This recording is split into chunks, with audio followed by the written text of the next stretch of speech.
Welcome to Hear the Word. I'm Brother Tom, Balaam. Numbers 22:12. And God said unto Balaam, Thou shalt not go with them. Thou shalt not curse the people, for they are blessed.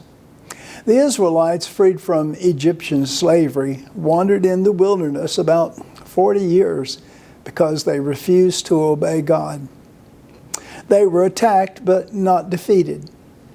Balak, the king of the Moabites, saw the army of about 603,000 men plus their families and was terrified that they would conquer him. He knew that he couldn't fight them and win, so he turned to spiritual warfare. He hired a man whom God had used to bless and to curse people.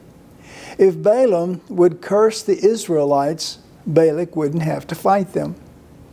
Balaam loved money and decided to go against God's word and curse the Israelites.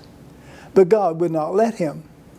Now let's fast forward to our situation. A few years ago, Donald Trump was elected President of the United States. Years ago, the Lord convicted me to not vote for anyone who is pro-slaughter of unborn children. I had to vote for the candidate against abortion.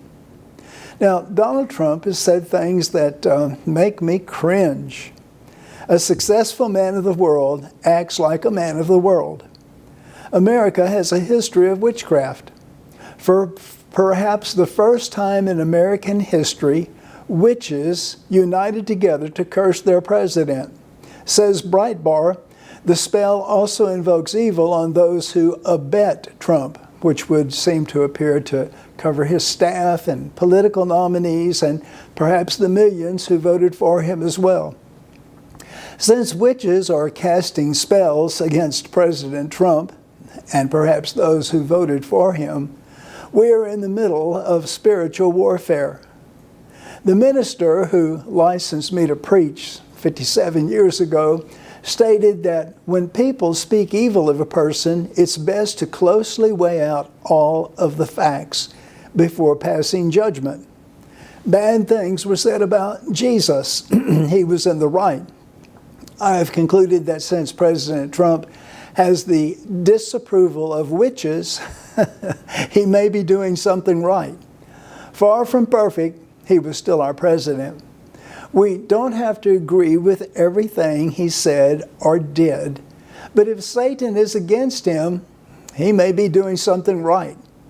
King Cyrus conquered the Babylonians and encouraged the Jewish slaves to return to Jerusalem and rebuild their temple. President Trump moved our U.S. Embassy from Tel Aviv to Jerusalem. Many Jewish people consider him a type of Cyrus. They even minted a half shekel imprinted with Cyrus and Trump on the face, with the image of the third temple that they want to build on the backside of the coin. Like him or hate him, perhaps we can agree with this.